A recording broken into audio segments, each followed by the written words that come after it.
بسم اللہ الرحمن الرحیم الحمدللہ رب العالمین والصلاة والسلام علی سید الانبیاء والمرسلین اما بعد فاعوذ باللہ من الشیطان الرجیم بسم اللہ الرحمن الرحیم قال اللہ تبارک و تعالی الذین ينفقون فی السراء والضراء والکاظمین الغیظ والعافین عن الناس اللہ یحب المحسنین صدق اللہ العظیم۔ اللہ تعالیٰ نے قرآن کریم کے پارے چوتھے میں جو سورہ آل عمران کی آیت ہے، اللہ تعالیٰ نے اس آیت مبارکہ کے اندر جو احکامات بیان فرمائے ہیں اس کا تعلق حقوق العباد سے ہے۔ اللہ تعالیٰ نے قرآن کریم کی اس آیت مبارکہ کے اندر ارشاد فرمایا الذین ينفقون فی السراء والضراء، بڑے ہی خوشبخت ہیں اور بڑے ہی خوش نصیب ہیں وہ لوگ جن لوگوں کے پاس مال ہے تب بھی خرچ کرتے ہیں اور تنگی ہے تو بھی خرچ کرتے ہیں، یعنی تنگی میں بھی خرچ کرنے والے ہوتے ہیں اور فراخی میں بھی خرچ کرنے والے ہوتے ہیں۔ اللہ کو ایسے بندے بے انتہا پسند ہیں جو ہر حال میں انفاق مال کرتے ہیں، اللہ کے راستے میں مال خرچ کرنے والے ہیں۔ پھر اللہ نے فرمایا والکاظمین الغیظ، اور وہ لوگ جو غصہ تو ہوتے ہیں لیکن غصے کو قابو میں کر لیتے ہیں، غصے پہ کنٹرول کر لیتے ہیں۔ تو غصہ کو کنٹرول کر لینا اور غصہ کو قابو میں کر لینا یہ طاقتور ہونے کی علامت ہے، یہ بہادر ہونے کی علامت ہے، بزدل ہونے کی علامت نہیں ہے۔ جو اصل طاقتور قوت والا وہ ہے جو قدرت رکھنے کے باوجود، طاقت رکھنے کے باوجود لوگوں کو معاف کر دے اور غصے کو پی جائے، غصے کو برداشت کر لے۔ پھر اللہ نے فرمایا والعافین عن الناس، اور وہ لوگ جو لوگوں کو معاف کرنے والے ہیں اور لوگوں کو درگزر کرنے والے ہیں، چھوٹی غلطی ہو یا بڑی ہو، ہر چھوٹی اور بڑی غلطی اور قصور کو معاف کرنے والے ہیں۔ اللہ کو معاف کرنے والا بندہ بے انتہا پسند ہے۔ اللہ کے نبی جناب محمد رسول اللہ صلی اللہ علیہ وسلم نے فرمایا کہ معافی مانگنے میں نہ تاخیر کیا کرو، نہ معاف کرنے میں دیر کیا کرو۔ غلطی ہو جائے تو فوراً معافی مانگ لیا کرو، نہ غلطی اگر ہو گئی تو معافی مانگنے میں دیر کرو، نہ معاف کرنے میں دیر کرو۔ اللہ کے نزدیک وہ لوگ بے انتہا محبوب ہیں اور پسندیدہ ہیں، وہ لوگ جو لوگوں کو زیادہ سے زیادہ معاف کرنے والے ہیں۔ ہم اپنے بھائی کو معاف نہیں کرتے، اپنی بہنوں کو معاف نہیں کرتے، پڑوسیوں کو معاف نہیں کرتے، قرابت داروں کو معاف نہیں کرتے، اور ہماری جو یہ ناراضگی ہے یہ برسہ برس تک چلتی رہتی ہے، یہاں تک کہ بسا اوقات ایسا ہوتا ہے کہ ہم قبر تک پہنچ جاتے ہیں لیکن ہم غلطیوں کو معاف نہیں کرتے۔ لیکن اللہ نے فرمایا کہ تم ایک دوسرے کی غلطی کو معاف کرتے رہو۔ اللہ کو معافی بے انتہا پسند ہے کیونکہ خود اللہ کی ذات عفو کریم ہے۔ اللہ تعالیٰ اپنے بندوں کی بڑی بڑی غلطیوں کو معاف فرماتا ہے۔ اگر اللہ تعالیٰ انتقام پہ آ جائے تو ہم اس دنیا کے اندر ہی ہلاک ہو جائیں، نہ ہمیں پانی ملے، نہ ہمیں ہوا ملے، نہ ہمیں غذا ملے، نہ ہمیں زندگی کے اندر کوئی سکون و عافیت ملے، ہم تباہ و برباد ہو جائیں۔ یہ اللہ کی چشم پوشی ہے، یہ اللہ کا درگزر کرنا ہے کہ دن رات کے خطا کاریوں سیاہ کاریوں کے باوجود اللہ تعالیٰ ہمارے عیبوں پر پردہ پوشی فرما رہا ہے، ہمیں ذلت سے رسوائی سے اللہ بچا رہا ہے، ورنہ ہمارے گناہ ہماری بدکاریوں بدعملیاں ایسی ہیں کہ اللہ تعالیٰ انتقام پہ آ جائے، سزا دینے پہ آ جائے، ذلیل کرنے پہ آ جائے تو اس دنیا کے اندر ہی اللہ ہمیں ایسا ذلیل و رسوا کر دے کہ ہمارا چلنا پھرنا مشکل ہو جائے۔ لیکن ہم ایک دوسرے کو معاف کرنا نہیں چاہتے، جبکہ معاف کرنے کی بے انتہا حدیث کے اندر قرآن میں بھی اور حدیث کے اندر اس کی فضیلت آئی ہے۔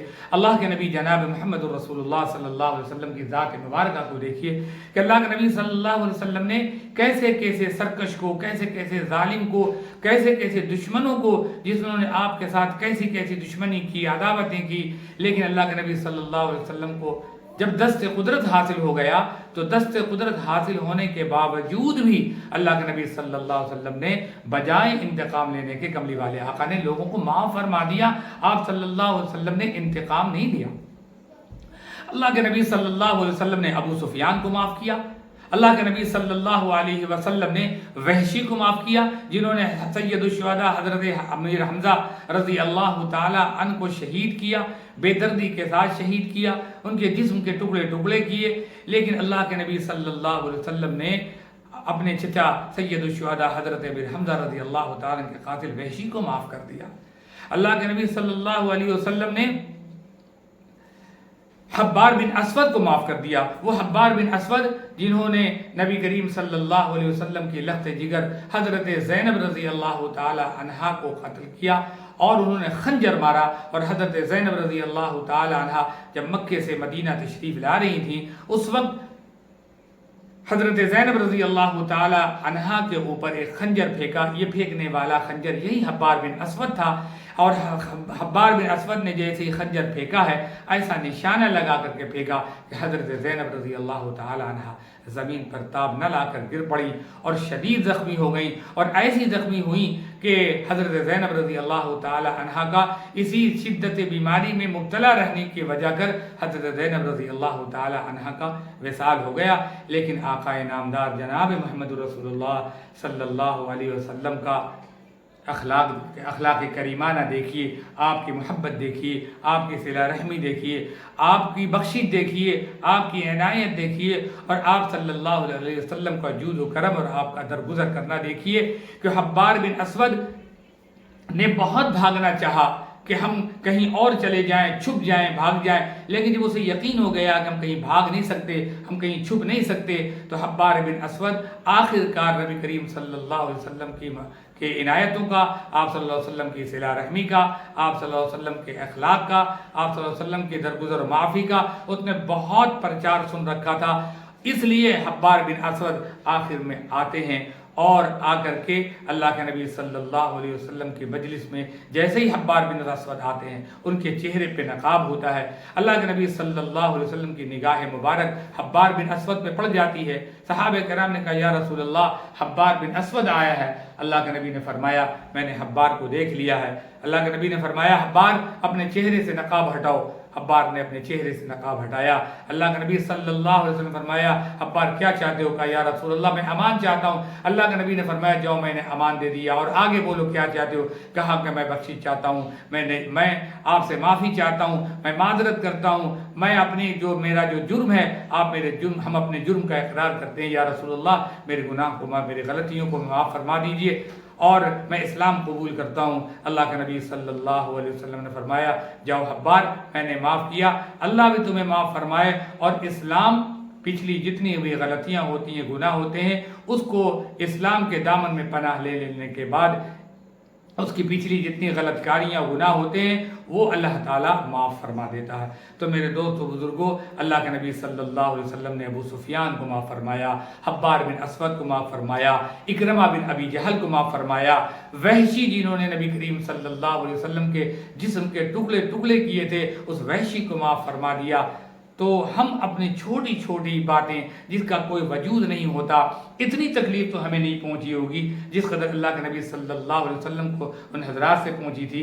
ہمیں اتنی تکلیف، اتنی ایذا تو اپنے بھائیوں سے، اپنی بہنوں سے، اپنے رشتہ داروں سے، اپنے قرابت داروں سے، اپنے پڑوسیوں سے ایسی تکلیف ایذا تو نہیں پہنچی ہوگی. لیکن اس کے باوجود چونکہ ہم نے صلہ رحمی کو دین نہیں سمجھا، چونکہ ہم نے اخلاق کو دین نہیں سمجھا، چونکہ ہم نے معافی اور درگزر کرنے کو دین نہیں سمجھا، چونکہ ہم نے سخاوت کو دین نہیں سمجھا، چونکہ ہم نے نبی کریم صلی اللہ علیہ وسلم نے اخلاقیات کو جو بیان فرمایا اور اخلاقیات کے اس کی جو شاخیں ہیں ہم نے اس کو اب تک دین سمجھا ہی نہیں ہے. اگر دین سمجھتے تو ضرور اس کے اوپر عمل کرتے. افسوس ہم اب تک ہم نے اس کو دین سمجھا ہی نہیں ہے.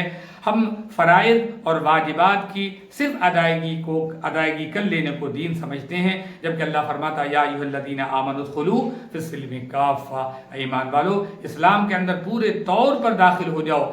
ایسا اسلام جس کے اندر نماز بھی ہو، جس کے اندر روزہ حج زکوٰۃ بھی ہو، اس کے اندر تقویٰ بھی ہو، اس کے اندر پرہیزگاری بھی ہو، اس کے اندر صلہ رحمی بھی ہو، اس کے اندر آپ آپس میں ایک دوسرے کے ساتھ اچھے معاملات بھی ہوں، سخاوت بھی ہو، یہ ساری کی ساری چیزیں اس کے اندر موجود ہو. اسلام نام اس کا ہے. اللہ تعالیٰ ہم سب کو نبی کریم صلی اللہ علیہ وسلم کی سچی محبت، آپ صلی اللہ علیہ وسلم کی سچی الفت، آپ کا طریقہ، آپ کا اسوہ، آپ کی تعلیمات اور آپ کی سیرت کے اوپر عمل کرنے کے اللہ ہم سب کو توفیق نصیب فرمائے.